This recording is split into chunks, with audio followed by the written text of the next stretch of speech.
Hey, Mark and Grace Driscoll here with the XO Real Marriage Podcast. Special Christmas edition. So, enthusiastic. yeah, that's good. Okay, so we're going to talk about your favorite subject. You've been waiting all year. I know you're really looking forward to honoring this question. How do you deal with extended family and in-laws during the holidays? Pray. You just pray, because you will not make it through if you do not pray. So why is this such a tenuous, tense issue as the holidays come and then you get the extended family on both sides involved? Why is that such a potentially complicated situation? Because it can get really personal, especially if there's things that each of you need to work on that derived from your family, and maybe you're annoyed by those things with each other. And so you haven't often talked about those things, and then going into the holidays, you're reminded of those annoyances, and your family maybe emphasizes those things when you're around them. And so it can just be a really stressful time. So it's important to pray, because your goal in your conversation with your spouse in talking about the extended family is not to attack each other, but to serve each other. We tried that, by the way, and just so you know, it doesn't work. So we would encourage, don't do that. What? Criticizing one another's family. We've tried criticizing, yes. Yes. I thought you meant praying. Well, we have.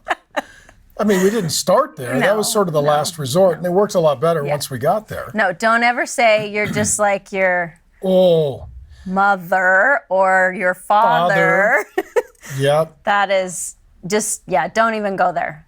So the conversation needs to start in prayer and start with unified that you're going to discuss this, and then you're going to make decisions together that are serving each other. Okay, so architecting. Yes. Okay, so the first thing is, so like before we got married, we've been married a long time now.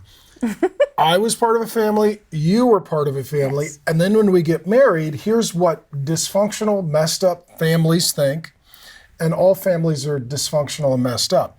But this is what they all think.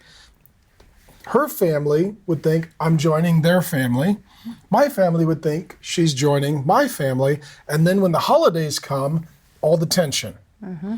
It's like, well, you guys are part of our family, and here's what our family is doing and how we do it and when we meet, and Uncle Tony gets to be drunk, and we do a Comedy Central roast for Christmas Eve where we talk about all the lowlights of our life, and that's how we do it. And now you're part of the family, so you got to enter in. Mm-hmm. And then the other side of the family is thinking, no, we meet on Christmas or Christmas Eve, and we have dinner, and we have our traditions, and we go away on our holiday, and we have our way of doing things, and they don't align.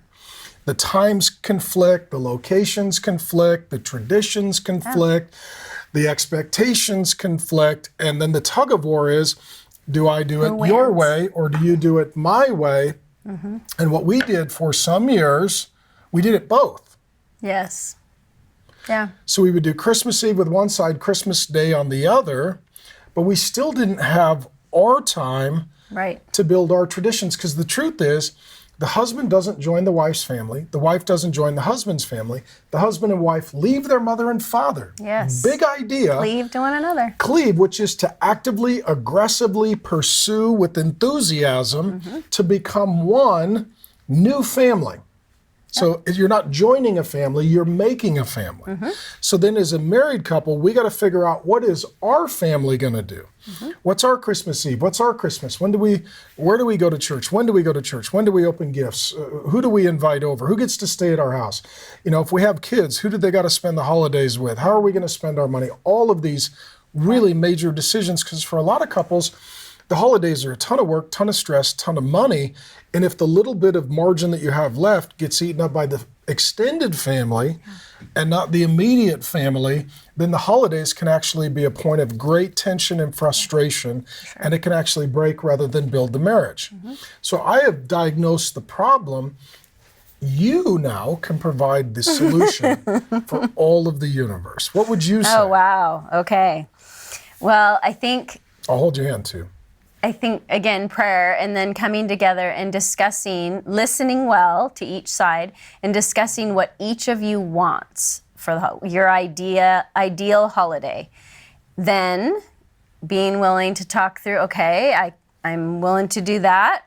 We can spend that time with that person or with those people, but are you willing to not go to this place and go back and forth a little bit, some give and take, be willing to compromise and serve each other and come to a solution? And you're going to have to ebb and flow with this. You're going to have to try some out, and if it doesn't work, do something different next year.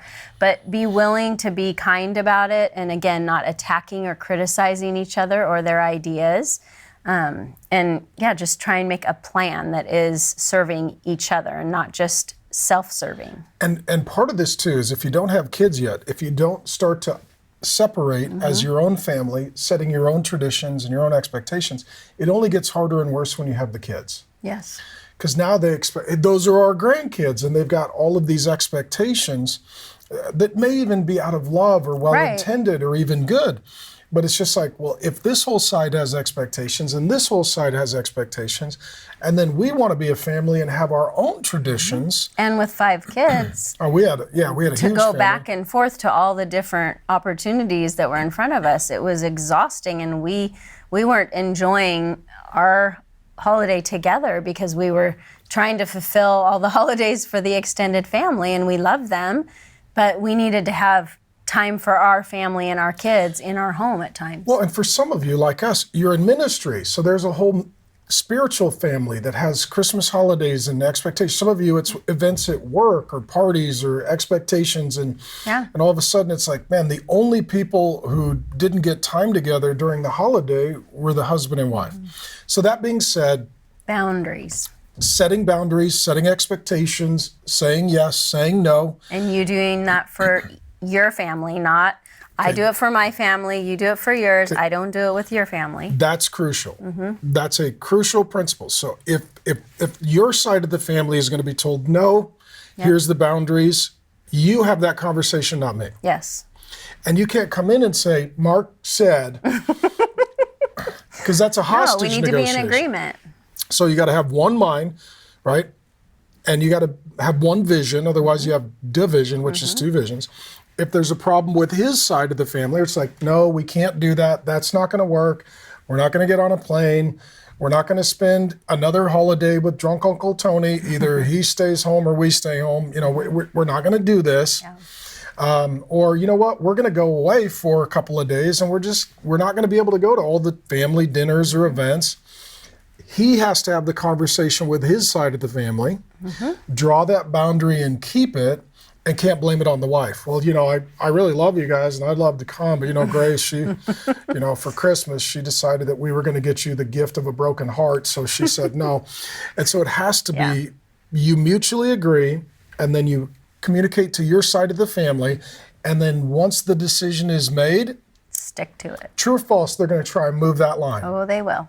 And the answer is?